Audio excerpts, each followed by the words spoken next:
नमस्कार, मैं हूं रविंद्र जैन और आप देखना शुरू कर चुके हैं सबकी खबर। आज मैं आया हूं मध्य प्रदेश के रिटायर एडिशनल डीजीपी पुलिस विजय बाते साहब के पास। और हमारा आज का विषय है कि जिस तरह देश के प्रधानमंत्री जो अपने भाषण दे रहे हैं, उनकी जो शब्दावली है, उसकी हम मानसिकता समझना चाहते हैं कि आखिर प्रधानमंत्री की ये भाषा क्यों हुई। मैं आपको एक बात बता दूं कि विजय बाते जी केवल पुलिस अधिकारी नहीं हैं, वे एक बहुत अच्छे साहित्यकार हैं, गज़लकार हैं और वे सामाजिक मुद्दों पर हमेशा अपनी कलम चलाते रहे हैं। विजय बाते जी ने लंबा समय चूँकि पुलिस में बिताया है, तो वे मानसिक स्थिति को समझते भी हैं। उन्होंने अभी अपने फेसबुक पे एक शब्द लिखा था, यद्यपि उन्होंने किसी का नाम नहीं लिखा, उन्होंने लिखा था माँ से मुजरा और अब माँ से माँ वैन ना हो जाए, 1 तारीख तक देखो क्या क्या होता है। इस तरह के शब्द लिखे थे, तो आप समझ सकते हैं वो किसके लिए होंगे और उनकी चिंता क्या रही होगी। आज हम समझते हैं कि मोदी जी की जो भाषा शैली है, वो कभी कहते हैं कि आपका सब कुछ छीन के मुसलमानों को दे दिया जाएगा। अभी एक जो नया बयान मोदी जी का आया है, उससे लेकर भी पूरे देश और दुनिया में चर्चा है, और वो ये है कि मैं बायोलॉजिकल पैदा नहीं हुआ हूँ, मुझे तो ईश्वर ने भेजा है। यानी उन्हें अपने आप को एक तरह से भगवान का अवतार टाइप घोषित कर दिया है। चुनाव से पहले क्या क्या हुआ है, इन तमाम सारे मुद्दों पे हम बात करते हैं विजय बाते साहब से, मध्य प्रदेश के वरिष्ठ आईपीएस अधिकारी जो रिटायर हैं और लगभग 35 से 40 साल उन्होंने पुलिस विभाग में तमाम महत्वपूर्ण पदों पर काम किया है। बाते जी, आपका बहुत बहुत स्वागत है। मैंने आपका फेसबुक पढ़ा था और आपकी चिंता इशारों में थी, लेकिन चिंता साफ थी। आप जो कहना चाहते थे वो मैसेज क्लियर था। आखिर आप की ये चिंता क्या है, एक प्रधानमंत्री जी की मानसिक स्थिति को जो इस चुनाव में आपने देखा, क्योंकि आपने तो करीब मेरे ख्याल है 8-9 लोकसभा चुनाव देखे हैं और इन लोकसभा कम से कम 5-6 लोकसभा चुनाव तो आपने फील्ड में रह के कराए हैं। ऐसे में कभी आपने इसके पहले इतने बड़े पद पे बैठे हुए व्यक्ति की ये भाषा शैली देखी या ये पहली बार सुना आपने? नहीं, प्रधानमंत्री के पद पर बैठे हुए व्यक्ति की तो नहीं ही देखी, लेकिन जितने जननायक थे, उनके जो कोट थे, उनके जो वाक्य थे, वो हम सदियों तक सूक्तियों की तरह याद करते हैं। महात्मा गांधी का अगर हम विचार करते हैं, याद करते हैं, तो वो कहते हैं कि एक आंख के बदले दूसरी आंख पूरी दुनिया को अंधी कर देगी। या जैसे मान लीजिए तिलक की याद आती है, तो याद आती है कि आज़ादी मेरा जन्मसिद्ध हक है। उनका तरीका देखो बात करने का, बात ताकत की हो रही है, लेकिन मेरा जन्म हक है और मैं लेकर रहूँगा। अगर नेताजी की बात करो, तुम मुझे खून दो, मैं तुम्हें आज़ादी दूंगा। सारी बातों में वही प्रतीक है, वही बिंब है, लेकिन उन बातों में एक गंभीरता है, उसके पीछे एक ईमानदारी है, और वो इसीलिए जीवन भर याद रहते हैं। प्रधानमंत्री भी थे, उनकी भी भाषा है। एक प्रधानमंत्री ये था जो जिसने कहा है कि हर सोमवार को आप शाम का भोजन छोड़ दो, और इस देश के लोग भोजन छोड़ देते हैं। तो दिक्कत ये है कि अगर आप बहुत ईमानदारी से कोई चीज़ कह रहे हो, तो उसमें आपका चरित्र दिख जाता है, और आप केवल अभिनय कर रहे हो। अधर दिक्कत क्या हुई है, पिछले कुछ वर्षों से राजनीति में ये माना जाने लगा है, और राजनीति के साथ साथ समाज में भी, क्योंकि ये परिवर्तन मैं सोचता हूँ तो मुझे लगता है कि समाज में भी आया है। आजकल समाज के लोग भी ऐसी गाली गलौज पसंद करते हैं। खास करके जब ये OTT जब से शुरू हुआ है, तब से हम लोगों के घरों की भाषा बदल गई है। और नेता तो उसी कॉन्स्टिट्यूएंसी को एड्रेस करेगा, उसी भाषा में करेगा। लालू जी की भाषा अलग थी, वो लालू जी की ऑडियंस को एड्रेस करती थी, उनकी जैसी लगती थी। अब आज घर में घुस के मारूंगा, ये भाषा लोगों को अच्छी लगती है। तो अच्छी लगती है तो जिस वर्ग को अच्छी लगती है वो वर्ग वोट भी देता है, जिस वर्ग को अच्छी नहीं लगती वो वर्ग कुड़कुड़ाता है कि भाषा खराब हो रही है, भाषा खराब हो रही। तो मोदी जी की बात करें अपन, मैं प्रधानमंत्री जी के साथ साथ मैं साफ साफ बात करता हूँ, तो मोदी जी की बात भी करें तो मोदी जी की भाषा ओवरऑल भाषा खराब है मानने को तैयार नहीं हूँ। अभी पिछले दिनों ये जैन धर्म का लेकर के एक बड़ा प्रगति मैदान में एक बड़ा आयोजन हुआ था, उसमें मोदी जी ने एक अच्छा भाषण दिया था। उस भाषण को आप अगर सुने, बहुत अच्छा भाषण है वो, बहुत अच्छी भाषा, प्रगल्भ है बिल्कुल। विषय के ऊपर विचार हो सकता है, प्लस माइनस विचार कर सकते हैं, लेकिन भाषा प्रगल्भ है। तो वहाँ वो लेकिन जब वो चुनावी सभाओं में जाते हैं वहाँ क्या हो जाता है, वो देखिए धर्म का, यहाँ जैन संत बैठे हैं, जैन समाज बैठी है, बुद्धिजीवी वर्ग बैठा है, वहाँ उनकी भाषा जैसा आप कह रहे हैं। लेकिन जब वो पब्लिक मीटिंग में आते हैं तो क्या उनको जानबूझ के ये सब करना पड़ता है? मुझे लगता है ये बहुत अनफॉर्चुनेट है, लेकिन यही हो रहा है। मुझे लगता है ये जानबूझ के कई, क्योंकि वो जैसे ये वाली बात आई थी, मुजरा वाली बात आई थी, वो वाक्य अगर आप उस पूरे रील को देखें तो वो वाक्य फ्लो में बोला गया वाक्य नहीं है। आदमी कभी गुस्से में आकर के गाली दे देता है, और उस गाली को मैं गाली भी नहीं मानता, क्योंकि शाब्दिक अर्थ तो उसका जुबान फिसलने वाली बात नहीं है, ये बाकायदा स्क्रिप्टेड है, स्क्रिप्टेड है। वो जगह शायद चेंज हो सकती है। कई बार क्या होता है कि आप पंच बनाते हो और स्क्रिप्ट तो लिख के आती है, और ये तय होता है कि इसमें मेरा पंच क्या होगा, पंच लाइन क्या होगी, किस लाइन पे लोगों की ताली बजेगी, मैं कब कितना रुक करके कितना पॉज लेके बोलूँगा, मैं कितनी आवाज़ चढ़ाऊँगा, मैं इतनी आवाज़ कम करूँगा। अब ये तो बाकायदा ट्रेनिंग भी हुई है उनकी, तो जो अपन ने सुना है, चर्चाएँ सुनी है कि बोलने की। अब वो शायद उससे ट्रेनर भी शायद बीमार हो गए, तो वो उतनी स्थिति नहीं आ रही। तो खैर वो पंच लाइन है, और वो पंच लाइन मिस प्लेस्ड है। वो आपको नहीं लगता भाते साहब के एक बहुत बड़ा नेता बड़े अभिनेता में बदलता जा रहा है? मेरे ख्याल से राजनीति का यही हाल हो रहा है। राजनीति का ये हो रहा है कि सभी लोग, अधिकतर, बहुत कम लोग ऐसे हैं जो बहुत ईमानदारी से बोलते हुए दिखते हैं। आपको उनके बोलने में कहीं ना कहीं नाटकीयता महसूस होती है कि यार ये झूठ, क्यों आप झूठ बोलेंगे तो नाटकीयता लगेगी, और झूठ तो बोलना ही पड़ता है।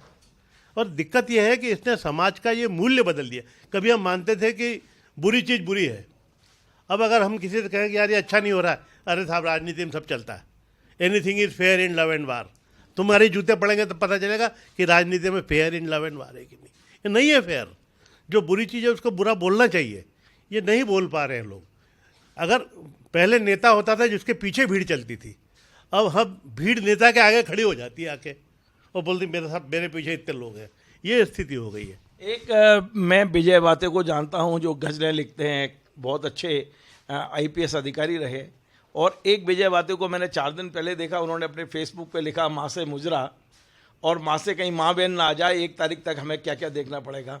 वो कौन सा क्षण था जब आपके दिमाग में ये चिंता उभरी होगी कि ऐसा नहीं हो कि हमारे देश के प्रधानमंत्री माँ बहन की गालियों पे उतर आए? मतलब भाव तो यही था, आप उसको स्वीकार करें ना करें। नहीं, निश्चित रूप से। और मुझे दुख है इस बात का दुख है कि प्रधानमंत्री को, न केवल प्रधानमंत्री को, हमारे सभी जन नेताओं को समाज का नेता भी होना चाहिए। और जब जन नेता समाज के लिए कुरीतियों को अपनाता है, उसका काम तो कुरीतियाँ दूर करना है। अगर मान लीजिए आज आप मंत्री हैं और मेरे यहाँ शादी में मैंने आपको बुलाया, और उस समय अगर आप ये कह दें कि भाई तुम्हारे ज़्यादा खर्चा करोगे या ये करोगे तो मैं नहीं आऊँगा, और मैं तो चाहता हूँ जैन साहब आएँ, मंत्री जी आएँ, तो वो दबाव काम करेगा। जन नेता को लोगों को सुधारना चाहिए, लोग उसके पीछे चले।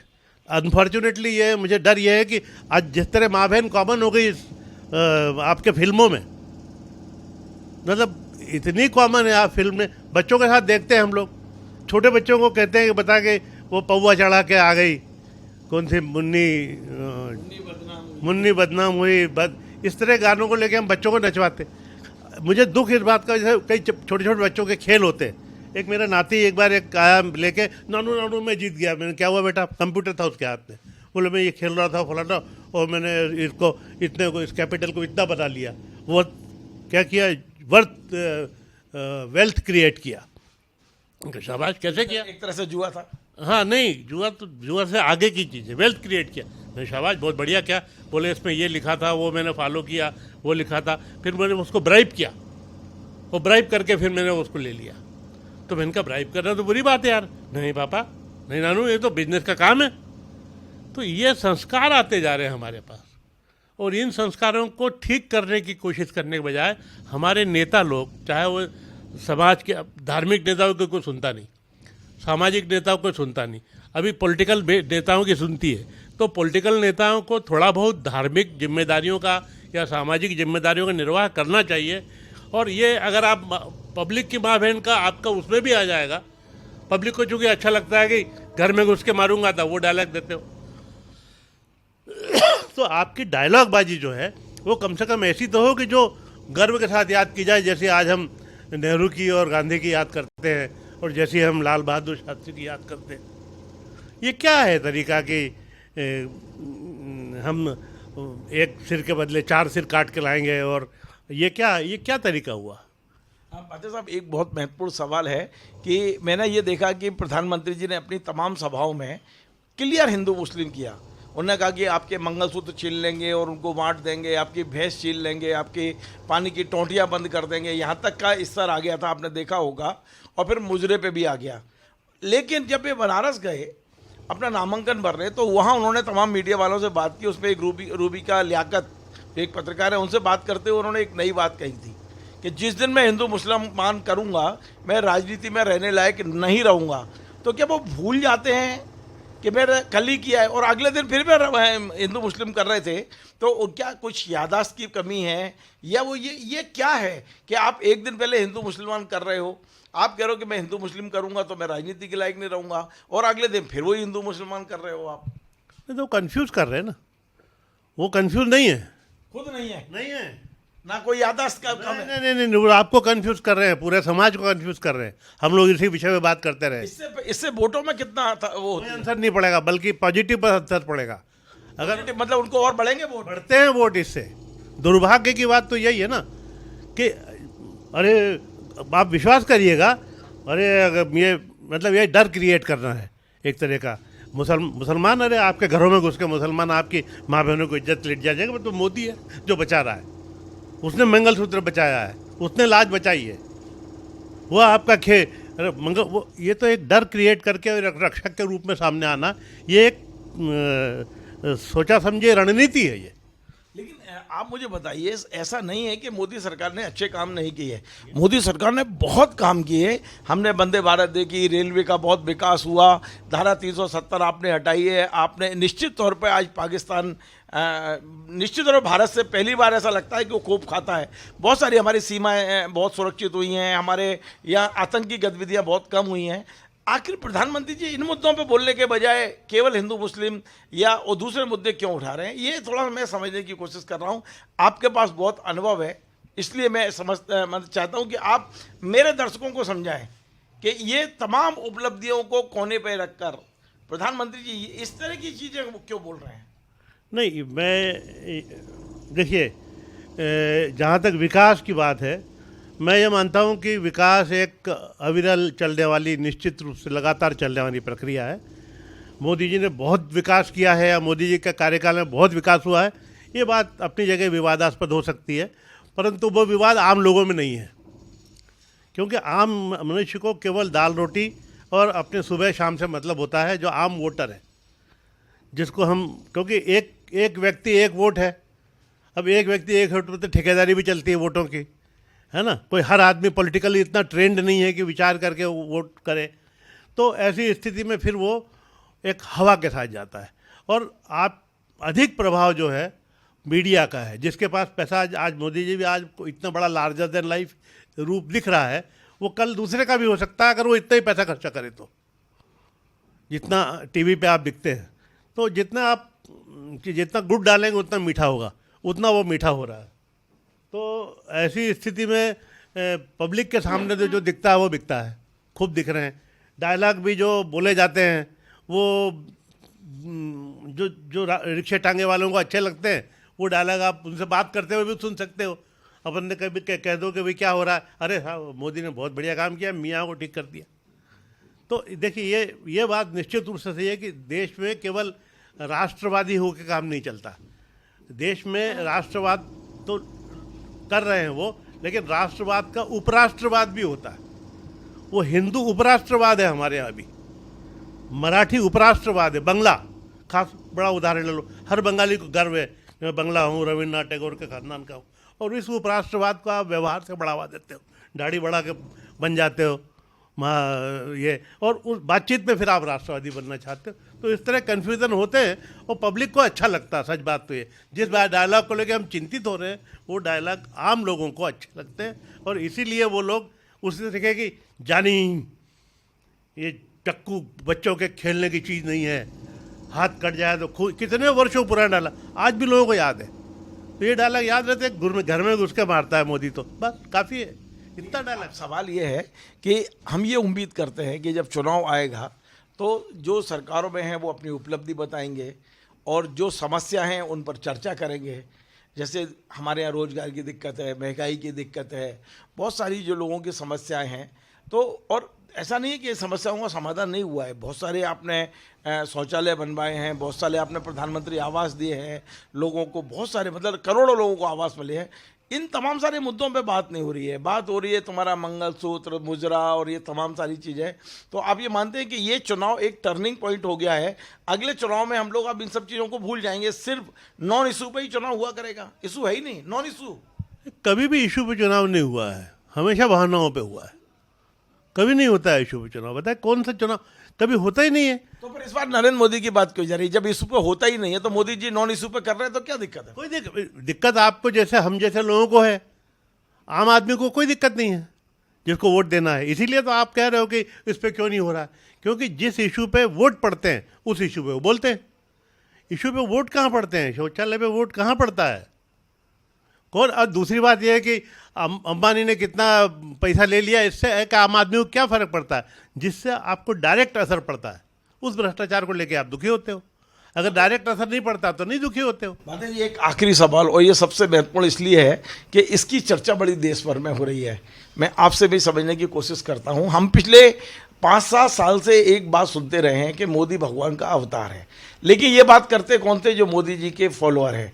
हमारे मध्य प्रदेश के मुख्यमंत्री शिवराज सिंह चौहान जब थे तो वो लगातार कहते थे कि मोदी ईश्वरीय तत्व है, और बहुत सारे लोग ये कहते हैं कि मोदी में तो भगवान है, वो अवतार है, वो मतलब कुल मिला के एक इंसान को भगवान बनाने की जद्दोजहद लंबे समय से चल रही थी।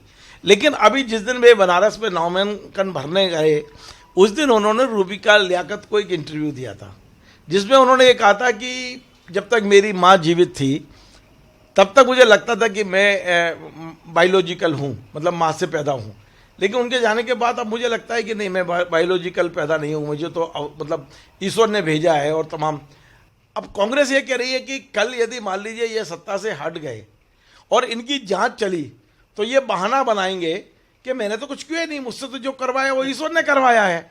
मतलब मैंने यदि अडानी को करोड़ों रुपए कमा दिए तो वो तो ईश्वर ने कराया, मैंने तो कुछ किया ही नहीं। ये राहुल गांधी कह रहे हैं और खुल के कह रहे हैं।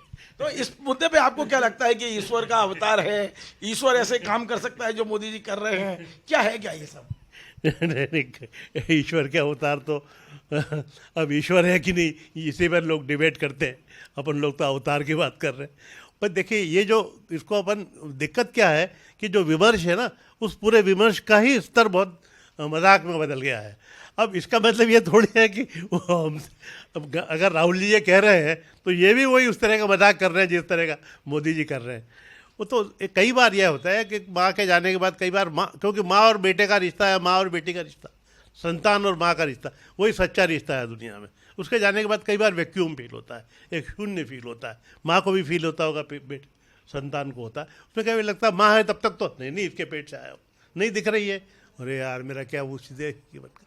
तो एक दूसरी बात क्या होती है कि कई आवश्यकताएं होती हैं मनुष्य की। आप अर्थशास्त्र में पढ़ा होगा आपने, तो आवश्यकताएं होती हैं। उसके बाद लग्जरी, और अंत में होती है कि आध्यात्मिक आवश्यकता कि अब मैं क्या करूं, मुझे दुनिया जाने, मैं पहचाना जाऊं। एक वो भी, और जो मोदी जी की स्टेज मुझे समझ में आती है कि उनकी सारी आवश्यकताएं पूरी हो गई, वो कम भी थी और जो हुई वो पूरी हो गई। अब इससे ज़्यादा क्या पावर एंजॉय करेंगे, इससे ज़्यादा क्या 80,000 से ज़्यादा के कितने करोड़ के विमानों में बैठेंगे, वो सब हो गया है पूरा। अब एक ये है कि मुझे लोग जाने, महान व्यक्ति के रूप में जाने, महान इंसान के रूप में जाने होती है, तो उसको लगता है कि मेरे हाथ से ऐसे कुछ हो जाए काम, तो बोल देता है। बट कोई इसका ये मतलब नहीं है कि वो एज ए ह्यूमन बीइंग नहीं कर रहे हैं, एज ए ह्यूमन बीइंग नहीं करते हैं। तो आपको लगता है कि आने वाली पीढ़ी नरेंद्र मोदी को अवतार के रूप में याद करेगी कि कोई अवतार हुए थे जो प्रधानमंत्री की कुर्सी तक पहुंचे थे? मुझे लगता है कि जो अवतार हुए हैं उनको नहीं मान रही है, अब तो किसी को मानेगी। जो अवतार वाकई हो गए हैं उसको ये पीढ़ी मानने को, क्योंकि ये पीढ़ी रैशनल है, ये तर्क करती है, ये उसके गुणों को जितना जितना विज्ञान का आविष्कार होता जाएगा वैसे वैसे तर्क करेंगे। तो जब ये पीढ़ी अवतार को ही अवतार नहीं मान रही है, तो जो अवतार प्रिपेयर हो रहे हैं, बनाए जा रहे हैं, उनको क्या मानेगी? मेरे को नहीं लगता। आपने एक बात तो कह दी कि ये अवतार है नहीं, ये बनाए जा रहे हैं। तो आपने देखा ये विजय बाते साहब ने बहुत सारे मुद्दों पे आज हमने चर्चा की है और बड़े गंभीर सवालों को बड़े हल्के फुल्के ढंग से भी उन्होंने कहा। पर उनकी जो चिंता थी वो यही थी कि जिस तरह की भाषा शैली है वो कम से कम और नीचे ना जाए, मुजरा तक आ गए हो, माँ बहन तक ना पहुंच जाए। ये जब उनकी चिंता थी तो हम उनके घर तक आए और आज उन्होंने कई रेस खोले, क्योंकि मैंने आपको बताया कि वो पुलिस अधिकारी के रूप में कई चुनाव करा चुके हैं, लेखक और साहित्यकार के रूप में पूरे देश और दुनिया को जीते हैं। और उनका ये कहना कि जो चुनाव हो रहे हैं ये कभी भी इशुओं पे हुए ही नहीं है, नॉन इशू पे ही चुनाव होते रहे हैं। और यदि जो मोदी जी कर रहे हैं ये अचानक या एकाएक नहीं है, ये बड़ी सुनियोजित तरीके से हो रहे हैं, ये स्क्रिप्टेड है और इसका पॉजिटिव असर भाजपा के पक्ष में होगा। इतनी बड़ी बात आज बाते साहब ने कही है। बाते जी का बहुत बहुत धन्यवाद। और आपको यदि हमारा ये कार्यक्रम पसंद आए, आप इसे शेयर करें, लाइक करें, कमेंट करें और आपसे बार बार निवेदन है हमारे इस चैनल को सब्सक्राइब अवश्य करें। धन्यवाद।